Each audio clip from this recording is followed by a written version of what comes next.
नमस्कार दोस्तों। Spirit of imbibe पर आप सभी का बहुत स्वागत है। आज हम लेकर आए हैं उपन्यास वे दिन का अंक 8। आइए शुरू करते हैं। जब मैं होटल पहुंचा, दोपहर ढलने लगी थी। लाउंज खाली पड़ा था। वह अपने कमरे में ही होगी, मैंने सोचा। इस बार रिसेप्शन काउंटर पर किसी ने मुझे रोका नहीं और मैं सीधा सीढ़ियां चढ़ने लगा। दिन के समय भी सीढ़ियों पर अंधेरा था। जीने के हर घुमावदार मोड़ पर एक छोटा सा बल्ब जल रहा था। पहली मंजिल पर एक छोटा सा बार दिखाई दिया जहां उन्होंने पर्दे उठा दिए थे। समूचे होटल में वही एकमात्र कोना था जहां दिन का सफेद आलोक चोरी चुपके भीतर सरक आया था। दूसरी मंजिल पर आकर मैं ठिठक गया। दोनों तरफ एक लंबा गलियारा था। आमने सामने कमरे थे जो एक लंबी कतार में आखिर तक चले गए थे। हर कमरे के दरवाजे के ऊपर एक बत्ती टिमटिमा रही थी। चारों ओर एक बासी सी गंध थी। लगता था बरसों से बाहर की ताजी हवा भीतर न आई हो। कभी कभार नीचे की मंजिल से दरवाजा खुलने या बंद होने की आवाज सुनाई देती थी। रेडियो की एकाध कटी हुई आवाज या पंप खुलने का दबा सा स्वर, फिर सब खामोश हो जाता था। आपको कौन सा नंबर चाहिए? मैं तनिक चौंक सा गया। नीली पोशाक में एक लड़का सामने खड़ा था। हाथ में एक ट्रे थी जिस पर कुछ बोतल और गिलास रखे थे। मैंने नंबर बताया। कमरा गलियारे के सिरे पर था। अगर आप चाहें तो मैं आपके साथ आ सकता हूँ, उसने कहा। नहीं, मैं चला जाऊंगा। मैंने उसे धन्यवाद दिया और जिस ओर उसने इशारा किया था उस ओर चलने लगा। कमरा मिलने में कठिनाई नहीं हुई। दो दरवाजे थे। बाहर का आधा खुला था, आधा बंद। भीतर का पूरा बंद था, लेकिन की होल पर ताली लगी थी। वह शायद उसे भीतर ले जाना भूल गई थी। भीतर निपट शांति थी। मैंने दस्तक दी और प्रतीक्षा करने लगा। मुझे डर था वह सो न रही हो, लेकिन इसकी चिंता ज़्यादा नहीं थी। मैं बाहर निश्चिंत था और मुझे जल्दी नहीं थी। की होल में चाबी देखकर मुझे तसल्ली सी हो गई कि वह कमरे में ही है। उसने दरवाज़ा खोला। कुछ देर बाद उसका सिर दरवाजे की ओर से बाहर आया। पहले क्षण मुझे भ्रम हुआ कि मैंने किसी गलत कमरे का दरवाज़ा खटखटा दिया है। उसके चेहरे को मैंने इतनी पास से नहीं देखा था, वह भी गलियारे के पीछे धुंधलके में। या शायद यह भ्रम उसके बालों को लेकर हुआ था। वे अब भी खुले नहीं थे जैसा मैंने उन्हें सड़क पर देखा था। चारों तरफ क्लिप लगे थे जिसके कारण पूरा चेहरा अजनबी सा लगता था। आप भीतर आ जाइए, उसने कहा। दरवाज़ा खुल गया, लेकिन मैं एक क्षण तक अनिश्चित सा खड़ा रहा। आ जाइए, उसने फिर कहा। दरवाजे के पीछे से मैं भीतर चला आया। कमरे के बीच एक छोटी सी गोल मेज थी जिस पर कट ग्लास की एस्ट्रे रखी थी। एस्ट्रे के किनारे पर एक सिगरेट जल रही थी। पास ही मेज पर प्राग का नक्शा खुला पड़ा था। बैठ जाइए, मैं भी आती हूँ। दरवाजे के दूसरी तरफ से उसका स्वर सुनाई दिया। उस समय पहली बार मुझे पता चला कि वह दो कमरों का सुएट है। वह दूसरे कमरे से बोल रही थी। बीच में सिर्फ एक पर्दा लटक रहा था। आप सो रही थी? मैंने पूछा। मैं कोशिश कर रही थी। दूसरे कमरे से उसकी हंसी सुनाई दी। मुझे डर था आप किसी भी समय आ जाएंगे। मीदा कहाँ है? वह स्केटिंग रिंग में होगा। अकेला गया है? नहीं, साथ वाले कमरे में एक चेक परिवार है, उनके बच्चों के संग। वह इतनी जल्दी अपने दोस्त बना लेगा, मुझे उम्मीद नहीं थी। पर्दा उठाकर वह भीतर चली आई। उसने बालों से क्लिप उतार दिए थे। ब्लाउज पर एक लंबा स्लेटी रंग का कार्डिगन पहना था। सुबह की थकान अब चेहरे पर नहीं थी। कानों में बहुत छोटे टॉप्स थे जो सुबह मैंने नहीं देखे थे। उसने एस्ट्रे से सिगरेट उठा ली। यह आपकी लीपा है, उसने हंसते हुए कहा। मैं सुबह से यही पी रही हूँ। आप बहुत पीती हैं। डिब्बी लगभग खाली हो चुकी थी। नहीं, ज़्यादा नहीं। वह अब भी खड़ी थी। जब घर में होती हूँ तब बहुत कम पीती हूँ, लेकिन सफ़र के दौरान मुझसे नहीं रहा जाता। आप कुछ लेंगे? हमें चलना चाहिए, मैंने कहा। क्या स्केटिंग रिंग यहाँ से बहुत दूर है? 3-4 किलोमीटर। हम ट्राम से जाएंगे। बाहर बर्फ गिर रही है, उसने पूछा। इस वक्त नहीं, मैंने उसकी ओर देखा, लेकिन यहाँ का मौसम बदलता रहता है। मैं सोचती हूँ हम जाने से पहले थोड़ी सी शेरी ले सकते हैं। मैं वियना से लाई थी। अभी तक वैसी ही पड़ी है। उसके स्वर में बच्चों का सा आग्रह था। कमरे में ही बेसिन थी। वह 2 गिलास धोने लगी। कुछ देर तक कमरे में सिर्फ पानी गिरने का स्वर सुनाई देता रहा। उसने अपने स्वेटर की स्लीव्स बाहों पर उठा दी थी। क्या यह शर्म की बात नहीं है कि हम बियर के शहर में शेरी पी रहे हैं?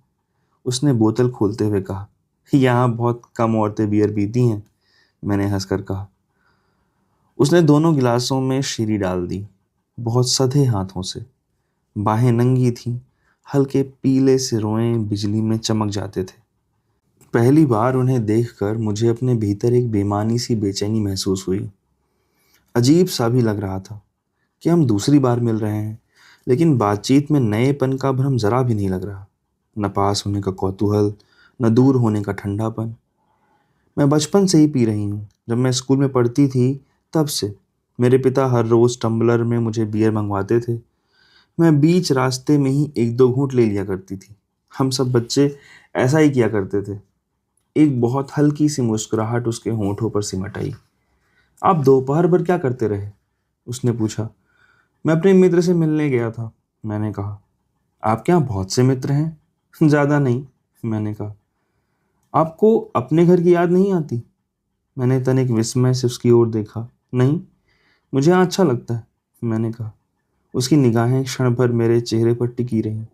मुझे लगा पहली बार हम दोनों ने मनचाहे ढंग से एक दूसरे को देखा है। उसने चुपचाप निगाहें दूसरी तरफ फेर ली। शीरी ज़्यादा मीठी नहीं थी। मुझे अपने भीतर एक हल्की सी गरमाई लग रही थी। मैं उसे जल्दी से तोड़ना नहीं चाहता था। आपको यहाँ कोई तकलीफ तो नहीं है? मैंने कहा। नहीं। मुझे शुरू में कुछ अकेला सा लगा था। उसने मेरी ओर देखा। लेकिन शुरू में ज़्यादा हर होटल में ऐसा लगता है। आजकल टूरिस्ट बहुत कम आते हैं, मैंने कहा। आपको इंटरप्रिटेशन का यह काम ऊबा नहीं देता? अगर मुझे शेरी मिल सके तो मुझे बुरा नहीं लगता, मैंने कहा। वह हंस पड़ी। लेकिन आपने बहुत कम पी है। उसने मेरे गिलास को उठा कर देखा। हमें अब चलना चाहिए। इन दिनों रिंग जल्दी बंद हो जाता है, मैंने कहा। वह उठ खड़ी हुई। ज़रा ठहरिए, क्या मुझे कोट पहनना चाहिए? लेकिन उसने मेरे उत्तर की प्रतीक्षा नहीं की। वह दूसरे कमरे में चली गई। कुछ देर बाद जब वह बाहर आई, मैं एकटक उसे देखता रहा। उसके बाल खुलकर कंधों पर गिराए थे। होंठों पर हल्की सी लिपस्टिक थी। पलकों के ऊपर जहाँ भौहें थीं वहाँ छोटे छोटे बल पड़ गए थे। उसने मुस्कुराकर मेरी ओर देखा। चलिए, उसने कहा। मैं उठ खड़ा हुआ। हम होटल से बाहर आ गए। एम्बैंकमेंट पर चलते हुए उसकी निगाहें पानी के परिंदों पर टिक गईं। नदी के किनारे झाड़ियों पर बर्फ जम गई थी। जब वे उड़ते थे, उनकी छाया काले लट्टुओं सी फड़फड़ाने लगती थी। अगर आप गर्मियों में आती तो इन्हें अपने हाथ से रोटी खिला सकती थी। तब ये बिल्कुल पास आ जाते हैं, मैंने कहा। वह एकटक इन्हें देखती रही। हमें वे पक्षी कार्ल मार्क्स स्ट्रीट पर मिले थे। वह सड़क नदी के पुल पर खत्म हो जाती थी। पुल की दीवार और सड़क की रेलिंग के बीच एक छोटा सा खोखला था, बर्बा की घनी टहनियों से लिपटा हुआ। सफ़ेद बर्फ पर वह एक नीले घोंसले सा लगता था। ट्राम ने हमें नदी के एम्बैंकमेंट पर छोड़ दिया था। यहाँ से स्केटिंग रिंग ज़्यादा दूर नहीं था। हम वहाँ पैदल जा सकते थे। सड़क सूनी थी। नेशनल थिएटर के पोर्च के नीचे कुछ लोग टिकटों की प्रतीक्षा में खड़े थे। एम्बैंकमेंट पर लीपा और बारबी की नंगी शाखाएं बर्फ में लिपटी हुई निश्चल थीं। नदी की ओर से जब कभी हवा का झोंका आता, वे सोई हुई गिलहरियों की तरह अपनी पीठ हिलाकर बर्फ का बोझ नीचे फेंक देती। पेवमेंट पर छप सी आवाज होती। फिर सब पूर्ववत शांत हो जाता। आपको सर्दी तो नहीं लग रही? मैंने मिसेज रहमान की ओर देखा। नहीं, आज सर्दी नहीं है। वियना में इन दिनों हम बाहर नहीं निकल सकते, उसने कहा। हवा से उसके बाल पीछे से उड़कर चेहरे पर आ जाते थे। आंखों के नीचे एक गर्म सा गुलाबीपन सिमट आया था। मुझे उस क्षण वह बहुत छोटी सी लग रही थी। जब कभी चलते चलते कोई नई चीज़ सामने पड़ जाती, मैं एक चतुर गाइड की तरह उसे सब कुछ उसके बारे में समझाने लगता।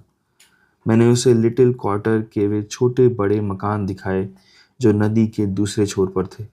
शाम की धूप में वे किसी ओपन एयर कार्निवाल के तंबू घर से दिख रहे थे। उनके परे पहाड़ी पर हरात जानी का शाही महल दिखाई देता था। शहर के सबसे ऊपर जब शहर की निचली गलियों में अंधेरा घिरने लगता, उस समय भी उसकी लंबी खिड़कियां धूप में चमकती रहती थी। कभी कभी वह मुझे बीच में टोक देती थी, आपको धीरे धीरे बोलना चाहिए, मैं इतनी जल्दी में आपकी अंग्रेजी नहीं समझ सकती। मैं चुप हो गया। जब तुम्हें कोई बीच में टोक कर धीरे बोलने के लिए कहे, तब तुम कुछ भी नहीं बोल सकते। मैंने आपसे चुप रहने के लिए नहीं कहा। उसने हंसते हुए मेरी ओर देखा। उसने अपना हाथ मेरे डफल कोट की जेब में डाल दिया था। ठंड से उसकी उंगलियां सिकुड़ गई थीं। आपको दस्ताने पहन लेने चाहिए, मैंने कहा। आज सर्दी नहीं है। इतनी सर्दी में तो कोट पहनना भी शर्म की बात है। लेकिन यह सच नहीं था। जब कभी मैं रुमाल निकालने के लिए अपना हाथ जेब में डालता, तब उसकी उंगलियों को छूकर एक झुरझुरी सी फैल जाती। वे बिल्कुल ठंडी थीं। कभी कभी वह सहसा ठिठक जाती। उसके लिए प्राग में बहुत सी चीज़ें अजनबी थीं। किसी रेस्तरां का उजड़ा हुआ टेरेस, वल्तावा के एक कोने में बर्फ से ढका हुआ बोट हाउस, प्राग के पुल, मेरे लिए सब जाना पहचाना था। लेकिन मुझे लगता कि मैं स्वयं उसके साथ कई चीज़ों को पहली बार देख रहा हूँ। यह वैसा ही कौतूहल महसूस कर रहा हूँ जो कभी कभी अपने शहर को दूसरे की अजनबी आंखों से देखने पर महसूस होता है। हम टापू के पास जाकर रुक गए। आपको यहाँ बहुत संभल कर चलना होगा, मैंने कहा। वहाँ एक छोटा सा सकरा लकड़ी का पुल था जो सड़क को स्केटिंग रिंग से जोड़ता था। मैंने उसका हाथ अपनी जेब से बाहर निकाल कर पकड़ लिया। मैं इस तरह नहीं चल सकती, यह हिल रहा है। उसने अपनी भयभीत आंखें मुझ पर डाल दी। मैं हंसी नहीं रोक सका। आप सीधी चलिए और बात न कीजिए, और नीचे बिल्कुल न देखिए, मैंने कहा। नीचे नदी की एक छोटी शाखा टापू को काट कर चली आई थी। ऊपर बर्फ थी और पानी नहीं दिखता था। पुल हिल रहा था और नीचे देखते ही चक्कर सा आने लगता था। हम लोगों की आवाज़ें सुन सकते थे। टापू पर मेला सा लगा था। दूर से ही रिंग की पेविलियन की हरी छत दिखाई दे जाती थी। उसके ऊपर स्पोर्ट्स टीम्स के झंडे लगे थे और वे रह रह कर हवा में फड़फड़ा जाते थे। आप मीता को देख सकते हैं, वह रिंग में होगा। हम वहीं जा रहे हैं। यह भी कोई जगह है, उसने झुंझला कर कहा। हमने पुल पार कर लिया था। अब कोई डर की बात नहीं थी, लेकिन उसने अब भी मेरा हाथ कसकर पकड़ रखा था। टापू के इर्द गिर्द झाड़ियाँ थीं जो नीचे ढलान तक चली गई थीं। जो लोग स्केटिंग नहीं कर रहे थे, वे इन्हीं झाड़ियों के पास कुर्सियों पर बैठे थे। एक छोटी सी बक्सानुमा दुकान थी जहाँ कागज़ के गिलासों में बियर और गर्म तली हुई सॉसेस बिक रही थी। लेकिन सबसे ज़्यादा भीड़ रिंग के बाहर थी। वहाँ क्या हो रहा है, कुछ भी दिखाई नहीं देता। जब कभी कोई स्केटिंग करता हुआ भीड़ से बाहर निकल आता, तब भीतर के घेरे में नाचते हुए जोड़ों की एकाध झलक मिल जाती थी। रिंग के अंतिम छोर पर लाल और हरे तख्तों का पेविलियन था। गर्मियों में लोग जब तैरने आते थे, तब यहीं अपना सामान और कपड़े छोड़ जाते थे। लेकिन क्रिसमस के दिनों में डांस बैंड के लिए यहाँ लंबी बेंच लगा दी जाती थी। जगह चारों तरफ से बहुत खुली थी। रात के समय जब भीड़ का शोर कुछ कम हो जाता, बैंड का सोया सा स्वर टापू के सुदूर कोने तक सुनाई देता था। फिर नाच रहे हैं, उसने कहा। उसके स्वर में हल्का सा विस्मय था। आप यहीं ठहरें, मैं मीता को देख आता हूँ। आपको जाने की ज़रूरत नहीं है, अपने दोस्तों के साथ होगा। हम रिंग के सामने खड़े थे। लोग हमें धक्का देकर आगे निकल जाते थे। हम वहाँ ज़्यादा देर तक नहीं खड़े रह सकते थे। आप स्केटिंग करेंगी, मैंने उसकी ओर देखा। क्या इस वक्त स्केट मिल सकेंगे, उसने तनिक उत्सुक होकर पूछा। आप ज़रा यहाँ ठहरिए, मैं कोशिश करता हूँ, मैंने कहा। मैं पवेलियन की उस खिड़की के पास चला आया जहाँ स्केट्स किराए पर दिए जाते थे। वहाँ लड़के लड़कियों की लंबी क्यू लगी थी। सब स्केट्स की प्रतीक्षा में खड़े थे। रिंग की झाड़ियों पर स्केटिंग करने के लिए बच्चों ने ओवरकोट, बरसातियाँ और बस्ते रख दिए थे। एक कोने में यूनिवर्सिटी के कुछ छात्र बियर पी रहे थे। जब कभी कोई लड़की स्केटिंग करती हुई उसके सामने से गुजरती, वे अपनी बियर उसके सामने फेंक देते या सीटी बजाकर उसे एकदम डरा देते। लड़की डरने का बहाना करती, एक हल्की सी चीख हंसी के ठहाकों के बीच डूब जाती, फिर कोई एकॉर्डियन बजाने लगता। कोई उसे सुनता नहीं था, किसी को इतनी फुर्सत नहीं थी। उस समय सहसा मेरी आंख मीता पर पड़ी थी। दो लंबे लड़के और एक छोटी सी गोल मटोल लड़की उसके साथ थी। उन सबके पैरों में स्केट्स थे। मैंने आवाज़ दी। भीड़ के कोलाहल के बावजूद उसने मुझे देख लिया। अपने साथियों को पीछे छोड़कर वह रिंग के जंगले के पास चला आया। वह हाँफ रहा था और उसकी नीली आंखें चमक रही थीं। मैंने धीरे से उसके बालों को झिझोड़ दिया। माँ कहाँ है? उसने मुझे देखते ही पूछा। हम तुम्हें ढूंढ रहे थे, मैंने कहा। वह आई हैं? वह तुम्हारी राह देख रही हैं, मैंने कहा। मुझे अपने झूठ पर बुरा नहीं लगा। हम साथ चलने लगे। वह रिंग के भीतर था और स्केट्स पर मैं काफ़ी पीछे रह गया। जब मैं मिसेज रहमान के पास आया, वे दोनों बातों में मग्न थे। वे जर्मन में बात कर रहे थे। मैं रिंग में भीड़ को देखने लगा। एक बार किसी लड़की की पीठ को देख मुझे भ्रम हुआ था कि वह मारिया है। वैसे ही बाल और कुछ नीचे दबे हुए कंधे। मारिया अक्सर स्केटिंग के लिए आती थी, लेकिन जब वह पीछे मुड़ी तो वह मारिया नहीं थी। मैं दूसरी ओर देखने लगा। मैंने देखा कि मीता दोबारा स्केटिंग रिंग की तरफ जा रहा है। वो हमारे साथ नहीं आएगा? मैंने मिसेज रहमान की ओर देखा। अभी नहीं, वो अपने दोस्तों के साथ होटल जाएगा। आप स्केट्स नहीं लाए? लंबी क्यों लगी है, शायद रात तक बारी नहीं आएगी। कुछ देर तक हम रिंग के जंगले से सटकर खड़े रहे। शाम झुक आई थी। रिंग के चारों ओर बत्तियां जलने लगी थी। बहुत से लोग रिंग छोड़कर पवेलियन के पास जमा हो गए थे। ऑर्केस्ट्रा की बेंचें आदमियों के झुंड के पीछे छिप गई थीं, लेकिन उसका स्वर अब भी सुनाई देता था। लगता था वह पवेलियन से नहीं, टापू के नीले झुरमुट से बाहर निकल रहा है। क्या हर साल यहाँ ऐसा होता है? उसने पूछा। नहीं, सिर्फ क्रिसमस के दिनों में, मैंने कहा। वह हवा में हिलती बत्तियों को देखती रही।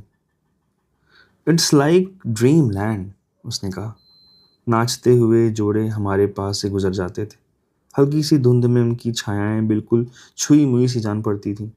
ऑर्केस्ट्रा के रेशों में हिलती हाँफती देहें जो अंधेरे का फायदा उठाकर एक दूसरे से सट जाती थी। तुम यहाँ से नदी देख सकते हो? उसने पूछा। वह पेड़ों के पीछे छिपी है, पवेलियन के पीछे, मैंने कहा। आप वहाँ चलेंगी?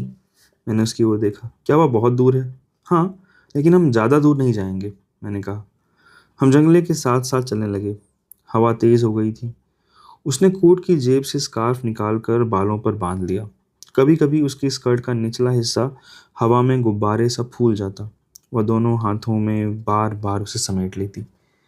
आप किसी काम के नहीं, उसने हंसकर मेरी ओर देखा। क्या हुआ? मैंने तनिक आश्चर्य से उसकी ओर देखा। आप स्केट्स भी नहीं ला सके? मैं आज बेहद चाहती थी। हम कल जल्दी आ सकते हैं, मैंने कहा। कल नहीं, मैं आज करना चाहती थी, उसने कहा। उसने फिर अपना हाथ मेरे डफल कोट की जेब में डाल दिया था। हम उस छोटी सी पगडंडी पर आ गए थे जो पवेलियन से नदी की ओर उतरती थी। आप थक तो नहीं गई? मैंने उसकी ओर देखा। स्कार्फ के नीचे कुछ बाल छितर कर कंधों पर झुकाए थे। चेहरे पर एक हल्का सा क्लांत पीलापन था। उसने मुस्कुराकर मेरी ओर देखा। क्या हम कुछ देर के लिए यहाँ बैठ सकते हैं? हम आगे नहीं गए। वह डेंजर की काली तख्ती के पास एक चौड़े पत्थर पर बैठ गई।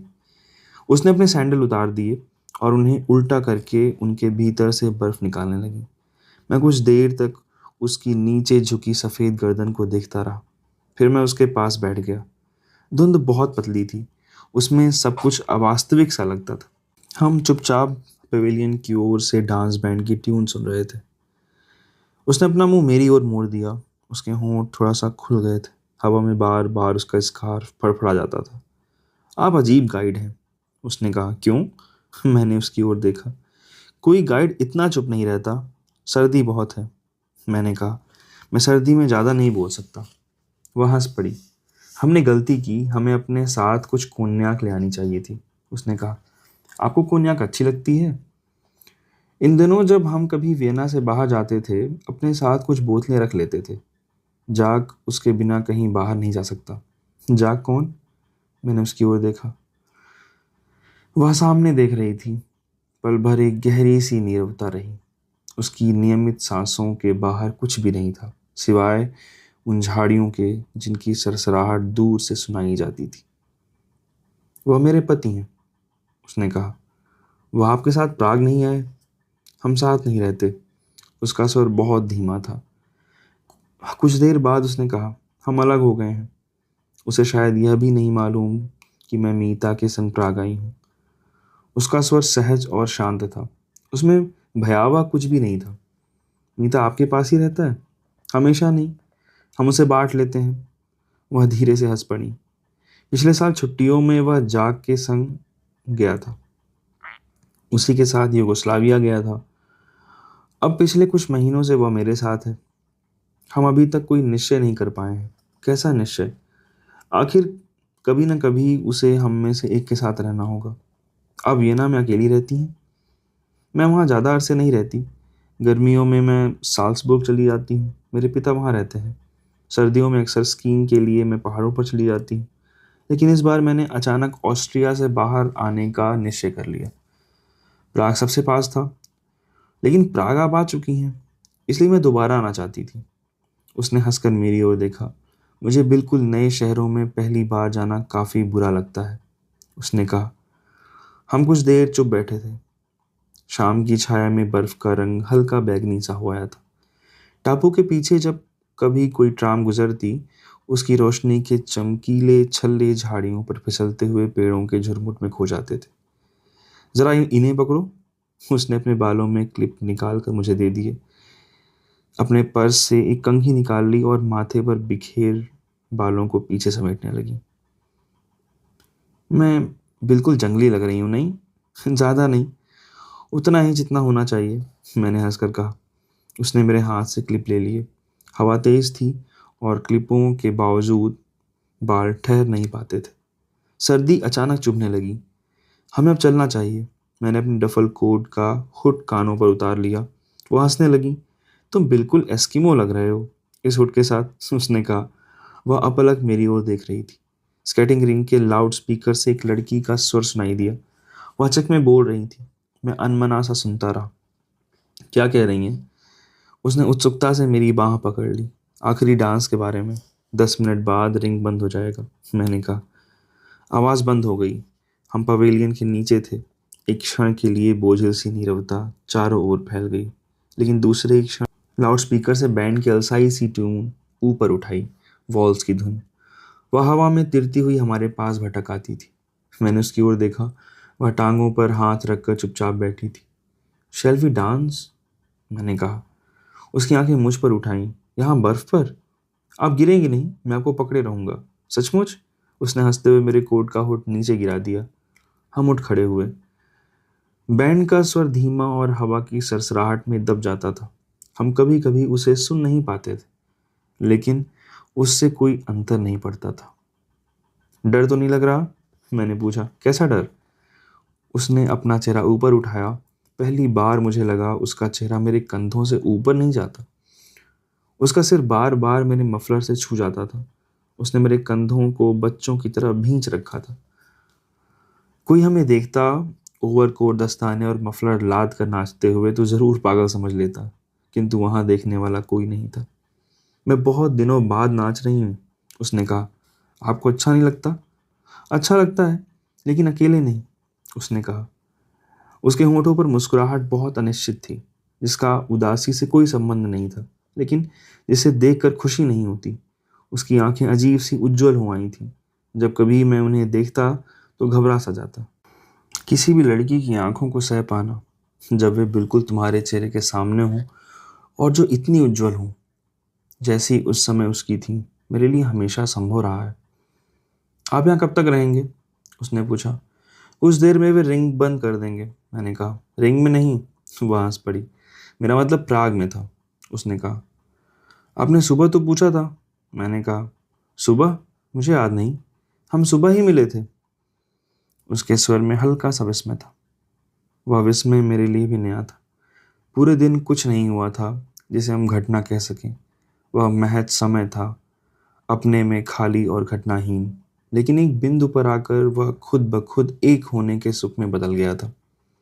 हम धीमी गति से घूम रहे थे और हमारे साथ एक एक चीज घूम रही थी। अंधेरे पर सरकते हुए सिनेमा स्लाइड्स की मानिंद, टापू पर नीला झुरमुट, पवेलियन की छत, पुल पर जलते लैंप पोस्ट, वे अलग थे, अपने में तटस्थ। सिर्फ एक चीज उनमें तटस्थ नहीं थी, वह अदृश्य थी और हमसे बंधी हुई, एक फॉल्स ट्यून। उसने अपना सिर उठाया, भूरे बाल और एक छोटा सा सिर जो एक फूल की तरह उसकी देह पर टिका था। हमें चलना चाहिए, कुछ देर बाद उसने कहा। मीता होटल में अकेला होगा। उसका स्वर बहुत धूमिल था। वह भावों से निचुड़ कर जो बाकी रह जाता था, उतना ही खाली। हम ठहर गए। अंधेरे में बर्फ की पत्तियां सरसरा जाती थी।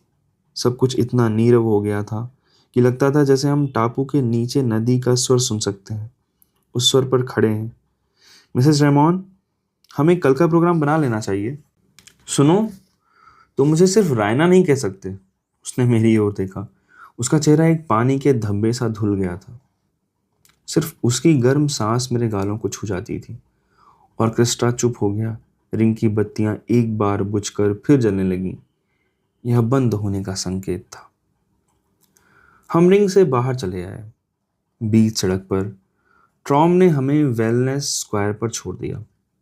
दुकानें बंद हो गई थीं, लेकिन शो विंडोज के आगे लोगों की भीड़ जमा थी। गीली सड़कों पर लैंप पोस्ट के पीले दायरे एक दूसरे के पास सरक आए थे। छोटे चमकीले द्वीपों सी उनकी छाया फुटपाथ पर उभर आई थी। हवा चलने से वे हिल जाती थी और मैले पानी के चाबच्चे अचानक जाग जाते थे। तुम्हें भूख तो नहीं लगी? मैंने पूछा। नहीं, उसने सिर हिला दिया। मैं सिर्फ सोना चाहती हूँ, उसने कहा। तुम बहुत थक गई हो। मुझे इस तरह की थकान बरसों से नहीं हुई। उसने मेरी ओर देखा। सिर्फ लड़ाई के दिनों में ही होती थी, लेकिन तब सोने का मन नहीं करता था। तब तुम वेना में ही थी। कब? लड़ाई के दिनों में? नहीं। वह सहसा चुप हो गई। मैंने उसकी ओर देखा। वह अपना कोट ऊंचा करके पानी के गड्ढों से बच बच कर चल रही थी। तुम क्या सोचते हो? वह खड़ी हो गई। किसके बारे में? कल बर्फ गिरेगी। उसने आकाश की ओर देखा। पहली बार लैंप पोस्ट की छाया में उसका चेहरा मुझे बिल्कुल पीला सा लगा। होठों के दोनों ओर सख्त सी लकीरें उभर आई थी। मैंने ऊपर देखा। दो चार तारे टिमक रहे थे, दिसंबर की अवसन्न रिक्तता में ठिठुरते हुए। कुछ भी कहना मुश्किल था। हम फिर होटल की तरफ चलने लगे। वेलनेस स्क्वायर के बीच कुछ लोग ट्राम की प्रतीक्षा में खड़े थे। चौराहे पर सॉसेज बेचने वाले ठेले के सामने लंबी क्यू लगी थी। भुनती हुई सॉसेज की गंध चारों ओर हवा में फैल गई थी। नाइट शिफ्ट के मजदूरों के लिए यह दुकान रात भर खुली रहती थी। मुझे लगा वह मेरे साथ नहीं है। मैं आगे बढ़ाया था। मुझे पता नहीं चला कि वह मेरे साथ नहीं है। वह हाथ हिलाते हुए मुझे बुला रही थी। मैं वापस मुड़कर उसके पास चला आया। वह खिलौनों की एक दुकान के आगे ठिठक गई थी। शो विंडो का आलोक उसके चेहरे पर गिर रहा था। मैं मीता के लिए कुछ खरीदना चाहती थी। उसने मुस्कुराते हुए मेरी ओर देखा। तुम्हें क्या पसंद है? मैंने भीतर झांका। शो विंडो के पीछे एक छोटा सा सिनेमा स्क्रीन लगा था, जिस पर रंग बिरंगे बल्ब चमचमा रहे थे। दोनों तरफ गुड्डे थे, सिर्फ बर्फ सी रुई में फूले हुए। उनके हाथ, छोटे छोटे हाथ, क्रिसमस के उपहारों से लदे थे। तुम्हें कैसे लगते हैं? मैंने उसकी ओर इशारा किया। मुझे बहुत प्यारे लगते हैं, लेकिन मीता को नहीं। वह अपलक उन सफ़ेद रुई के गुड्डों को देखती रही। देखो, कैसा अजीब है। जब हम बड़े हो जाते हैं तो हमें बच्चों की वही चीज़ें सबसे ज़्यादा पसंद आ जाती हैं जिन्हें वे बिल्कुल नहीं चाहते, और जिन चीज़ों को वे चाहते हैं उनसे मुझे नफरत है। कौन सी चीज़ें?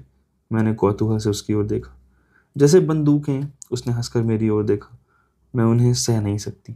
दुकान बंद थी, इसलिए हम चुपचाप आगे बढ़ गए। सामने नेशनल म्यूजियम की इमारत थी। समूचे स्क्वायर के ऊपर अंधेरे में एक जगमगाते जहाज की तरह स्थिर और निश्चल। क्रिसमस के दिनों में हर रात उस पर बत्तियां चमकती रहती थी। म्यूजियम देखकर मुझे हमेशा गर्मियों के दिन याद आते थे। उन दिनों वहां आधी रात तक टूरिस्टों का जमघट लगा रहता था। अब वह निर्जन और उजाड़ था। सिर्फ सीढ़ियों या टेरेस के अंधेरे कोनों में इक्के दुक्के साहसी प्रेमियों के जोड़े दिखाई दे जाते थे। होटल के गेट के सामने आकर हम ठहर गए। उसने अपना हाथ कोट की जेब से बाहर निकाल लिया। कुछ देर तक हम चुप खड़े रहे। ऊपरी मंजिल की दीवार पर यूरोपा होटल के हरे अक्षर नियॉन आलोक में चमक जाते थे, बुझ जाते थे, फिर जल जाते थे। मैंने घड़ी देखी। फ्रांस के आने में भी 15 मिनट बाकी थे। क्या तुम्हें बहुत जल्दी है? मैंने पूछा। क्यों? हम कोन्याक पी सकते थे। उसने अपनी आंखें ऊपर उठा दी। उनमें अब दिन भर का परिचय था और थोड़ा सा संदेह भी। मीता अकेला होगा, उसने धीरे से कहा। कल? कल तुम खाली होगे? कल? मैंने अंधेरे में देखा। एक क्षण के लिए विश्वास नहीं हो सका कि हम दोनों के बीच पूरी रात पड़ी है, आज के दिन को अलग करती हुई। तुम होटल में ही रहोगी? मैंने उसकी ओर देखा। हाँ, कहाँ जाऊंगी? उसने मुस्कुराते हुए कहा। कल हम सारा शहर घूमेंगे। लेकिन मैं कल के बारे में नहीं सोच रहा था। उसका जाना मुझको असंभव सा लग रहा था। मैं एक छोटी सी बार जानता हूँ, वो ज़्यादा दूर नहीं है, हम वहाँ जा सकते हैं। उसके बाद उसने मेरी ओर देखा, वह बहुत गंभीर दिख रही थी। उसके बाद हम बुडापेस्ट जाएंगे, वहाँ वे तोकाई देते हैं और हंगेरियन पापरिका। मैंने कहा उसके बाद जैसा तुम चाहो। उसके बाद उसने हंसते हुए मेरा कोट पकड़ लिया। I will die. पहली बार मुझे लगा जैसे उसकी हंसी में अपनापन है, जो दिन भर नहीं था, कुछ ऐसा जिसे हम शुरू कहते हैं। मेरी निगाहें बरबस उसके चेहरे पर उठाईं। वह होटल के गेट के सामने खड़ी थी। पोर्च के मध्य आलोक में स्कार्फ में बंधा उसका सिर बार बार हिल जाता था। एक अजीब सी आकांक्षा ने मुझे पकड़ लिया, सिर्फ एक पल के लिए। मैंने उसे पहले नहीं देखा था, उस पगली आकांक्षा को। वह एक विस्मयकारी डर से जुड़कर ऊपर उठी थी। मैंने उसे वहीं गिर जाने दिया, उस आदमी की तरह जो जरा सा खटका होने की चुराई हुई चीज़ को नीचे गिरा देता है, यह दिखाने के लिए कि वह उसकी नहीं है, इस आशा में कि खतरा टलते ही वह उसे फिर उठा लेगा। देखो इधर, उसने मेरे हाथ को झिझोड़ते हुए कहा। पोर्च के बाहर एक अजीब सा डर उसकी आंखों में सिमट आया था। कुछ भी नहीं था, सिर्फ बर्फ गिर रही थी, लैम्प पोस्ट के दायरे में रुई के गालों सी, सफ़ेद और खामोश। मैं चलती हूँ, उसने मेरी ओर देखा। कल, उसने कहा। उसने होटल का दरवाज़ा खोला, अपना स्कार्फ और दस्ताने उतार दिए, फिर भागते हुए सीढ़ियाँ चढ़ने लगी। मैं निश्चिंत हो गया। उसका भय वहीं गिर गया था जहाँ मेरी आकांक्षा थी। दोनों उस रात वहीं पड़े रहे, एक दूसरे से बेखबर। ब्लानिक सिनेमा से नीचे उतरकर इजेरा आता था। ऊपर सेल्फ सर्विस का कैफेटेरिया था। वह 9 बजे बंद हो जाता था। वह अब खाली था। एक लंबी लड़की सिंक के नलके में प्लेटें धो रही थी। काउंटर के पीछे एक बूढ़ी स्त्री बैठी थी, दिन भर का जोड़ हिसाब करने में मग्न। उसके होंठ पैसों की गिनती में धीरे से फड़फड़ा उठते थे। दूर से लगता था जैसे वह कैश बॉक्स पर सिर झुकाए प्रार्थना कर रही हो। इजेरा बार नीचे बेसमेंट में था। वहां जाने के लिए कैफेटेरिया की सीढ़ियों से उतरना पड़ता था। मैं नीचे आया, चारों ओर देखा। 2-3 मेज़ों के अलावा सब मेज़ खाली पड़े थे।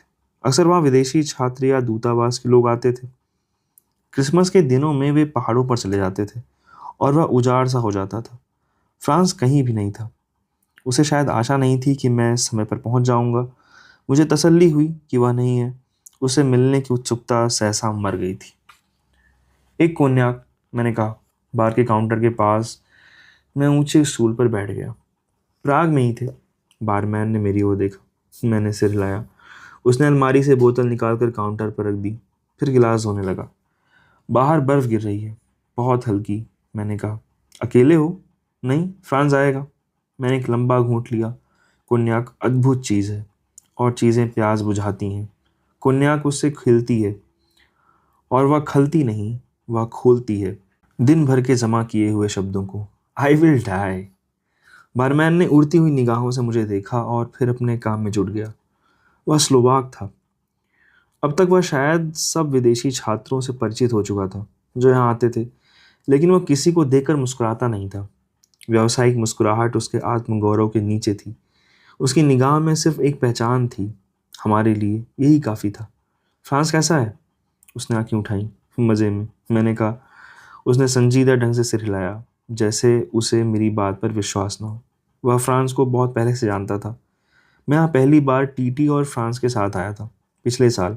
वे गर्मियों के दिन थे, जब दूसरे सब बियर पब बंद हो जाते थे। हम यहाँ आते थे। यहाँ ठंडक थी और अंधेरा था। सौभाग्यवश यहाँ ना कोई ऑर्केस्ट्रा था, न कोई नाचने आता था। दिन के समय भी एक उनींदा सा गाँव रेंगता रहता था। लगता था जैसे लड़ाई के दिनों में हवाई हमलों से बचने के लिए इसे बनाया गया हो। बेसमेंट में बैठकर लगता था जैसे सारा शहर हमारे ऊपर है, बर्फ और हवा और पुल। कंधे पर एक मुलायम सा दबाव पड़ा। मैंने मुड़कर देखा। फ्रांस खड़ा था, अपने ओवरकोट में।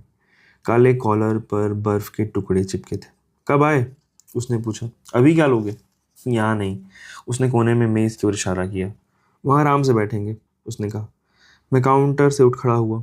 एक वोडका, फ्रांस ने कहा। तुम और कोन्याक पियोगे? उसने मेरी ओर देखा। अभी नहीं, मेरे पास है, मैंने कहा। मैं कोन्याक का गिलास उठाकर मेज़ की ओर चलने लगा। वे जर्मन में बोल रहे थे, फ्रांस और स्लोवाक। स्लोवाक जर्मनी में था, लड़ाई के दिनों में। वहीं उसने जर्मन सीखी थी। जब फ्रांस आता था तब वह हमेशा उसके साथ जर्मन में बातचीत करता था। मैं कोने वाली मेज पर बैठ गया। बीच में अंधेरा था, सिर्फ बार की बत्ती जल रही थी। बोतलों और गिलासों के कांच झिलमिला रहे थे। मैंने आंखें मोड़ ली। मैं पीने के बाद कांच पर रोशनी नहीं देख सकता। शायद कोई बचपन का डर रहा होगा। मुझे अचानक गहरी सी थकान महसूस हुई, सिर्फ टांगों में, जैसे वह दिन भर जमती गई हो और अब पिघल रही हो। मेरे संग अक्सर ऐसा होता है। कभी कभी समूची देह ताज़ी होती है, सिर्फ टांगें मरने लगती हैं। तुम सो रहे हो? फ्रांस ने कहा। मैंने गिलास से आंखें ऊपर उठाईं। उसके एक हाथ में वोदका का गिलास था, दूसरे में सादा पानी। मुझे आज तक समझ में नहीं आता कि वह वोदका के साथ पानी क्यों पीता था। वह मेरे सामने बैठ गया। कुछ देर तक हम चुपचाप पीते रहे। दिन भर क्या करते रहे? उसने पूछा। स्केटिंग रिंग गए थे, मैंने कहा। तुमने कभी बर्फ पर डांस किया है? क्या तुमने बर्फ पर डांस किया था? उसने पूछा। हमें स्केट नहीं मिल सके, मैंने कहा। तुम कभी वियना गए हो? अ डेड सिटी, उसने कहा। तुम कुछ खाओगे? अभी नहीं, मैंने कहा। तुम चाहो तो कुछ मंगवा लो, मैं खा कर आ रहा हूँ, मारिया और टीटी के संग। वे कहाँ है? टीटी पिक्चर गया है, मारिया सो रही है। वह बियर नहीं संभाल सकती, उसने कहा। उसने सिगरेट बुझा दी, वोडका का एक घूंट लिया, फिर पानी का। दीवार पर बत्ती लैम्प शेड से ढकी थी। उसकी छाया फ्रांस के उजले बालों पर गिर रही थी। वह वोदका के गिलास से खोलने लगा। मैं बर्लिन जा रहा हूँ। उसके हाथ ठिठक गए। मुझे मालूम है, मैंने कहा। किसने कहा? उसने आंखें ऊपर उठा दी। दोपहर को मारिया ने कहा था। मारिया को मालूम है। उसने माचिस की एक तीली निकाली और उसे जला लिया। लौ सरकने लगी, एक चमकते कीड़े की तरह। उसकी उंगलियां स्थिर थीं। जब वह जलने लगी, उसने उसे बुझा दिया। मारिया को मालूम है, उसने दोबारा कहा। लेकिन इस बार वे शब्द नहीं थे, सिर्फ एक स्वर था, उस तीली की तरह जो जल गई थी, लेकिन फिर भी थी। उसने उसे एस्ट्रे में डाल दिया। कब जाओगे? मैंने पूछा। क्रिसमस के बाद, उसने कहा। मुझे विस्मय हुआ। वे लोग जो घर जाते हैं क्रिसमस के बाद नहीं जाते। अभी 2 दिन बाकी हैं। तुम चाहो तो पहले जा सकते हो, मैंने कहा। कोई फर्क नहीं पड़ता, उसने कहा। उसने अपने बालों को पीछे समेट लिया। उसके हाथ अब भी माचिस से खेल रहे थे। मैं निश्चित नहीं हूं कि वापस प्राग आ सकूंगा, उसने कहा। मैं समझा नहीं। उसकी ओर देखा। वह पी रहा था। माथे पर पसीने की बूंदें चमक रही थी। इन सर्दियों में, मैंने कहा, मुझे शायद प्राग छोड़ना पड़े। उसका स्वर बहुत धीमा था। तुम्हारा कोर्स अभी बाकी है, मैंने कहा। तुम समझते हो मैं उसे पूरा कर सकूंगा? बर्लिन में क्या करोगे? मालूम नहीं, लेकिन मैं यहाँ नहीं रह सकता, इस किंडर गार्डन में। तुम मेरी उम्र जानते हो। उसने मेरी ओर देखा। एक दयनीय सी मुस्कुराहट उसके होठों पर सिमट आई। 28 वर्ष, फिल्म स्कूल में 5 साल, और फिर? उसने रुमाल से माथा पोंछा। उसका चेहरा सहसा सिकुड़ आया था। जानते हो, पिछले 1 साल में मैंने एक भी फिल्म नहीं बनाई, एक 15 मिनट की फिल्म भी नहीं, जिसे मैं अपना कह सकूं। जब तक वे तुम्हारी थीम को मान न लें, तुम कैमरा छू नहीं सकते। वे कहते हैं मेरी कोई थीम स्वस्थ नहीं होती। सुनो, मैं 28 पार कर चुका हूँ। फिल्म स्कूल में मैं सेहत खोजने नहीं आया था। उसके लिए बर्लिन में सैनिटोरियम है, मैं वहाँ रह सकता हूँ। उसने गिलास खाली कर दिया। हम चुप बैठे रहे। मैं मारिया के बारे में सोचने लगा। फ्रांस के बर्लिन जाने के बाद वह कितनी अकेली रह जाएगी, इसकी कल्पना भी दूभर लगी। शायद वे ठीक है, मुझे नहीं मालूम। उसने कहा। ठीक किस बारे में? सेहत के बारे में। एक रूखी सी मुस्कुराहट उसकी आंखों से झांकने लगी। तुम्हें अपना बचपन लड़ाई में नहीं गुजारना चाहिए। वह जिंदगी भर पीछा नहीं छोड़ती। उसने वेटर को बुलाया। क्या लोगे? उसने मेरी ओर देखा। अभी नहीं, मैंने कहा। उसने शायद नहीं सुना। एक कोन्याक, एक वोदका, उसने वेटर से कहा। वह हमारे खाली गिलास उठाकर ले गया। जानते हो, मैंने तुम्हें क्यों बुलाया था? क्यों? अरसा हुआ हमने साथ नहीं पी। उसने हंसते हुए मेरी ओर देखा। 2 गुलाबी से धब्बे उसकी आंखों के नीचे बैठ गए थे। क्या मारिया जानती है? मैंने कहा। किस बारे में? यही, तुम वापस नहीं आओगे। उसे मालूम है, मैं यहाँ नहीं रह सकता। उसे मालूम है तुम वापस नहीं आओगे? मैंने दोबारा पूछा। मुझे अपने स्वर से घृणा हुई। वह उखड़ आया था, नंगा सा। हमने कोशिश की थी, उसने कहा। उसे वीज़ा नहीं मिल सकता। तुम चाहो तो मिल सकता है, मैंने कहा। उसने आंखें ऊपर उठाईं। एक अजाना सा विस्मय उनमें भरा था। मेरे चाहने से? तुम सोचते हो वह वीज़ा के लिए मुझसे विवाह करेगी? तुम साथ रहते हो, मैंने कहा। हम सिर्फ साथ रहते हैं, उसने कहा। मैं हंसने लगा। क्या बात है? उसने पूछा। तुम ठीक हो? मैंने कहा। क्या ठीक है? उसने पूछा। लीव इट, मैंने कहा। You think I am cad? मैंने यह नहीं कहा। You think I am cad to leave her? उसने मेरा हाथ पकड़ लिया। मैंने धीरे से अपने को छुड़ा लिया। हमें अब चलना चाहिए। मैं उठ खड़ा हुआ, लेकिन वह बैठा रहा। मैं इस तरह नहीं जा सकता था। मैं फिर बैठ गया और दूसरी तरफ देखने लगा। 3 अफ्रीकी लड़के भीतर आकर सामने के टेबल पर बैठ गए। वे शायद बाहर की सर्दी से बचने के लिए आए थे। उनके काले घुंघराले बालों पर बर्फ रुई के फुंदों सी चिपक आई थी। वेटर 2 गिलास सामने रख गया था। चीयर्स इंडी, उसने गिलास उठाया। वह बहुत पी लेने के बाद यही नाम लेता था। मैंने मुस्कुराकर उसकी ओर देखा। उसकी आंखें सहसा बहुत अपरिचित सी लग रही थीं। मारिया होती तो हम वल्ताव आ जा सकते थे। इस समय मैंने हंसते हुए उसकी ओर देखा। जब बर्फ गिर रही हो तब उसे हमेशा एम्बैंकमेंट पर चलना अच्छा लगता है। वह पागल है। मैंने कुछ नहीं कहा। मुझे यह सोचकर अजीब सा लगा कि कुछ दिनों बाद वह प्राग में नहीं होगा। उन दिनों मुझे बहुत सी चीज़ें असंभव लगती थीं। मुझे असंभव सा लगा कि किसी ऐसे शहर में फ्रांस रह सकता है जो प्राग नहीं है। जहाँ हम नहीं हैं, ऐसा हमेशा होता है। तुम कुछ लोगों को कुछ शहरों से जोड़ लेते हो। तुम आखिर तक निर्णय नहीं कर सकते कि किस एक को अलग करने से दूसरा खाली हो जाएगा। हमें चलना चाहिए। मैं उठ खड़ा हुआ। कोट पहनते समय मेरा सिर बहुत धीमे धीमे घूमने लगा था। फ्रांस पर कभी असर नहीं होता था। वह पी लेता था और लगता था जैसे वह सोकर उठा हो। बेसमेंट की सीढ़ियाँ चढ़ते हुए उसने मुझे कंधे से पकड़ लिया। उसकी ज़रूरत नहीं थी, लेकिन फ्रांस को यह बड़प्पन अच्छा लगता था। तुम ठीक से पहुंच जाओगे? उसने पूछा। मैं ठीक हूँ। मैंने उसे कंधे पर सिर रख दिया और हंसने लगा। आई विल डाई, वह उसका स्वर था। वह मेरे पास रह गया था। मुझे यह अजीब सा लग रहा कि वह होटल के कमरे में अकेली होगी और सो रही होगी। क्या बात है? उसने पूछा। फ्रांस, मैंने कहा। मैं बहुत सुखी हूँ। उसने मेरा सिर उठाया। तुमने बहुत पी ली है, मैंने कहा। हम बाहर फुटपाथ पर आ गए। बर्फ अब नहीं गिर रही थी। सड़क सफ़ेद थी, अंधेरे में पारे सी चमकती हुई। म्यूजियम के आगे ट्रैफिक लाइट जल बुझ रही थी। जब लाल की बारी आती, बर्फ पर उसकी छाया खून के धब्बे से घिर जाती थी। हमने हाथ मिलाया। कल मिलोगे? कल नहीं, मैंने कहा। क्रिसमस ईव पर तो आओगे? उसने कहा। ज़रूर, मैंने कहा। इस साल हम सब साथ रहेंगे, मैं, मारिया, टीटी और फ्रांस। इंदी, उसने कहा। मैंने उसकी ओर देखा। वह निश्चल खड़ा था। उस रात के सफ़ेद अंधेरे में उसका चेहरा भूल नहीं पाता, जैसे कभी कभी गिरजे के स्टेन ग्लास पर किसी संत की छाया उभर जाती है। तुम मारिया से कुछ न कहना, उसने धीरे से कहा। फिर उसने मेरा हाथ छोड़ दिया। जब मेरी ट्राम आई, मैं उस पर चढ़ गया। वह खाली थी। एक कोने में बैठकर मैंने टिकट लिया। कंडक्टर एक अधेड़ स्त्री थी। उसने मेरी ओर देखा और मेरे बालों की ओर। कहाँ से? उसने चेक में पूछा। कोई और दिन होता तो मैं ना समझने का बहाना करता। कहाँ से आए हो? उसने दोबारा पूछा। इंडिया से। बहुत दूर है। उसने एक लंबी सांस ली। मैं ऊँघने लगा। मैं जानता था वह यही कहेगी। Room number 13, telephone. कोई देर से दरवाज़ा खटखटा रहा था। मैंने बहुत बाद में सुने गलियारे में वह बार बार चीख उठता था, जैसे कोई बच्चा अचानक अकेला पड़ गया हो।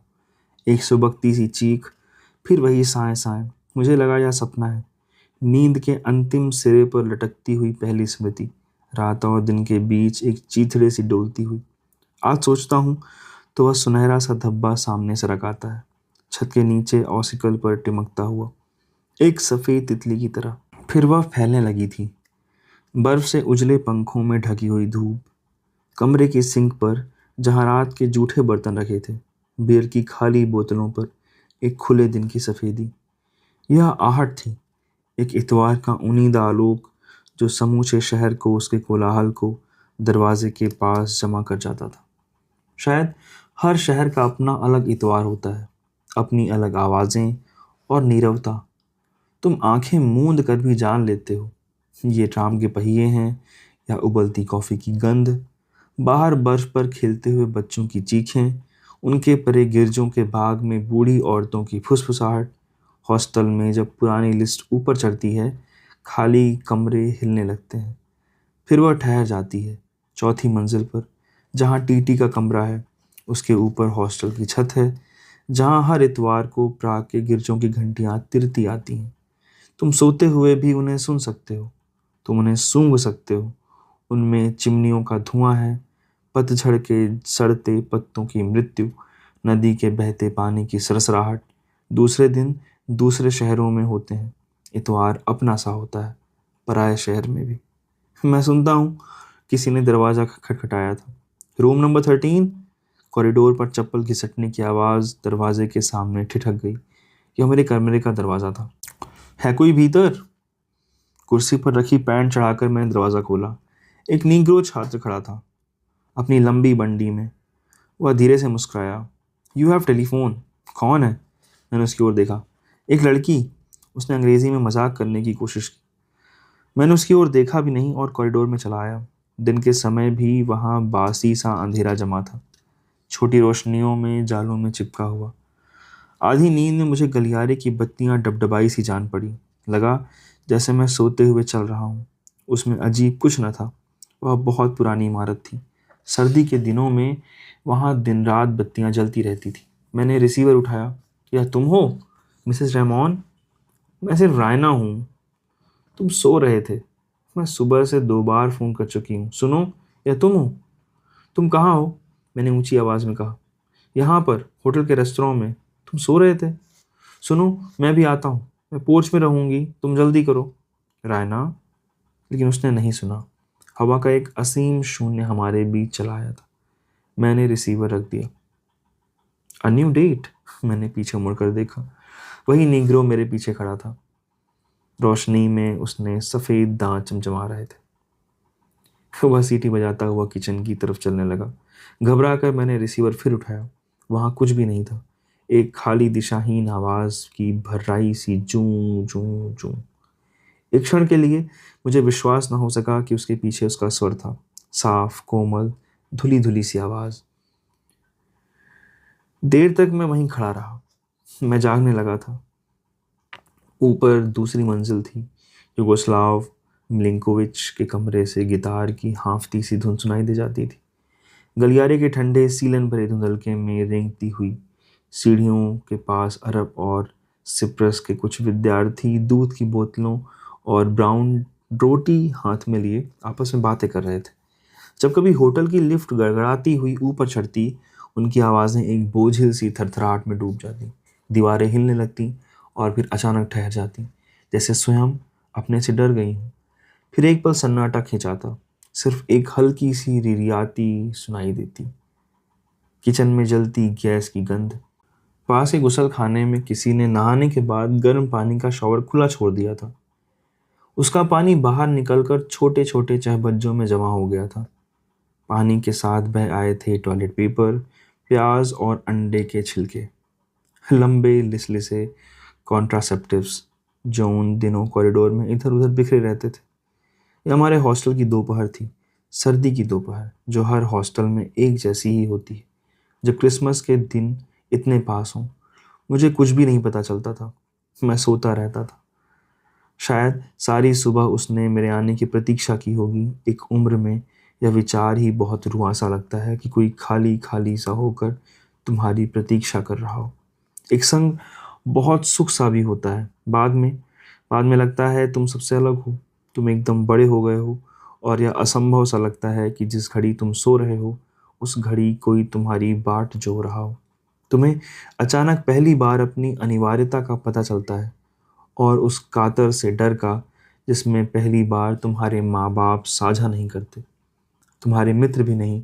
वह डर कुछ वैसा ही विस्मयकारी है जब पहली बार तुम किसी हवाई कंपनी के पैम्पलेट में ये शब्द देखते हो, once in a sky you are on your own. मैं कमरे में लौट आया, सब कपड़े उतार डाले, सिर्फ एक अंडरवियर और तौलिया लेकर गुसल खाने की तरफ चलने लगा। मुझे सिर्फ कुछ मिनट लगे होंगे। जब मैं गुसल खाने से वापस आया, टीटी मेरे पलंग पर बैठा था। हीटर पर परकोलेटर में पानी रखा था। मैं तुम्हारे पास आने वाला था, मैंने कहा और बेसिन पर अपना गीला अंडरवियर और तौलिया रख दिया। कहीं जा रहे हो? उसने आंखें ऊपर उठाई। मुझे लगा मैं टीटी को सब कुछ कह दूं। फिर मुझे लगा मेरे पास कुछ कहने को नहीं है। मैं होटल जा रहा हूँ, मैंने कहा। बेसिन के ऊपर आईने में मेरा चेहरा झांक रहा था। मैं तौलिए से बालों को रगड़ने लगा। फ्रांस से मिले थे? उसने पूछा। मैं एक क्षण के लिए झिझका। टीटी कितना कुछ जानता है। लेकिन मुझे उत्सुकता नहीं हुई। हर चीज़ बहुत दूर सी लगी, जैसे फ्रांस का जाना एक स्वाभाविक घटना हो जिसे सब जानते हैं। कल रात हम इजेरा में थे। मैंने अलमारी से 2 प्याले बाहर निकाल लिए। कॉफ़ी का पानी उबल रहा था। फ्रांस ने मुझसे नहीं कहा। मैं टेबल लैम्प बुझाना भूल गया था। दिन के फीके आलोक में उसकी रोशनी एक मैले धब्बे सी मेरे बिस्तर पर गिर रही थी। मैंने हीटर बंद कर दिया, अपनी कुर्सी उसके पास खिसका ली। वह बहुत अकेला सा लग रहा था। मुझे जल्दी जाना है, मैंने धीरे से कहा। शाम को क्या करोगे? शायद आज कासल जाएंगे। तुम चाहो तो मेरे साथ आ सकते हो। मारिया ने मुझे बुलाया था, उसने कहा। मैंने विस्मय से उसकी ओर देखा। फ्रांस भी होगा? पता नहीं। फ्रांस ने तुमसे कुछ कहा था? मैंने उसकी ओर देखा। वह दीवार से सिर टिकाकर लेटा था। वह बर्लिन जा रहा है, मैंने कहा। मुझे मालूम है। उसने मारिया से क्यों नहीं कहा? मारिया जानती है, मैंने कहा। तुम्हें कैसे मालूम? उसने कहा। मुझे उसका स्वर विचित्र सा लगा। एक दबा सा गुस्सा मेरे भीतर चला आया। वह असंगत सा लगा। मैंने उसे दबा रहने दिया। हम एक ऐसी स्थिति में थे जो हमारी नहीं थी, फिर भी जैसे हम एक अज्ञात नियति से बंधे हों। तुम क्या सोचते हो? टीटी ने मेरी ओर देखा। किसके बारे में?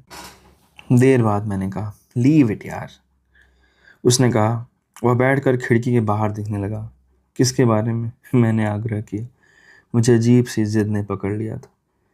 मैं फ्रांस को नहीं समझता। मैं उसे चाहता हूँ, लेकिन वह अलग बात है, उसने कहा। उसे सब चाहते हैं, मैंने कहा। हम चुपचाप कॉफ़ी पीने लगे। कितने लोग उसे समझते हैं, फिर भी हम निर्णय देते हैं बिना विश्वास किए।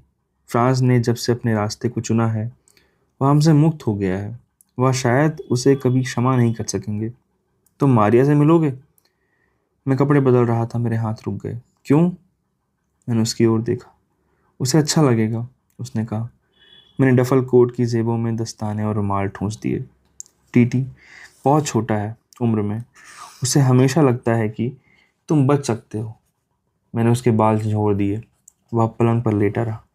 मैं चलता हूँ, मैंने कहा। तुम चाहो तो यहीं लेट सकते हो। सुनो, उसने मेरी ओर देखा। माँ की चिट्ठी आई है। उसने जेब से लिफाफा निकाला। क्या लिखा है? मैंने पूछा। वह विवाह करना चाहती हैं।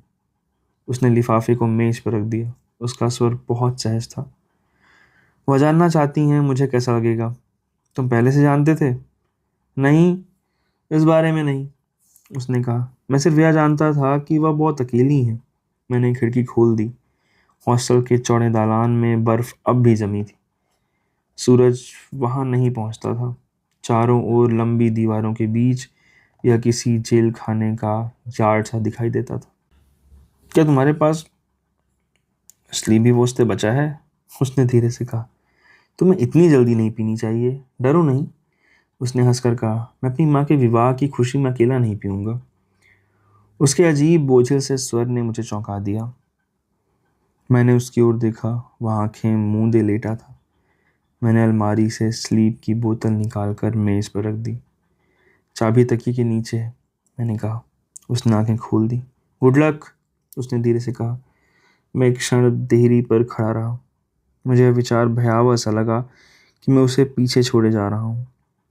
अगर उसकी जगह फ्रांस होता तो मुझे कुछ भी न लगता, लेकिन टीटी में कहीं बहुत गहरी अधीरता है। वह कभी गिनता नहीं। वह उन लोगों में से है जिन्हें पीछे अकेला छोड़ते समय हमेशा एक भय जकड़ लेता है। लगता है जैसे तुम किसी घायल को दुश्मन की लाइन में छोड़कर भाग रहे हो। तुम न भाग सकते हो, न अपने साथ ले जा सकते हो। हो सका तो मैं शाम को मिलूँगा। मैंने उसकी ओर देखा। वह धीरे से मुस्कुरा दिया। उसे मालूम है मैं झूठ कह रहा हूँ, फिर भी वह कृतज्ञ सा हो आया। इंदी, यू आर इन लव, उसने चेक में कहा। मैंने विस्मय से उसकी ओर देखा। उसने हंसते हुए कहा, गुड लक।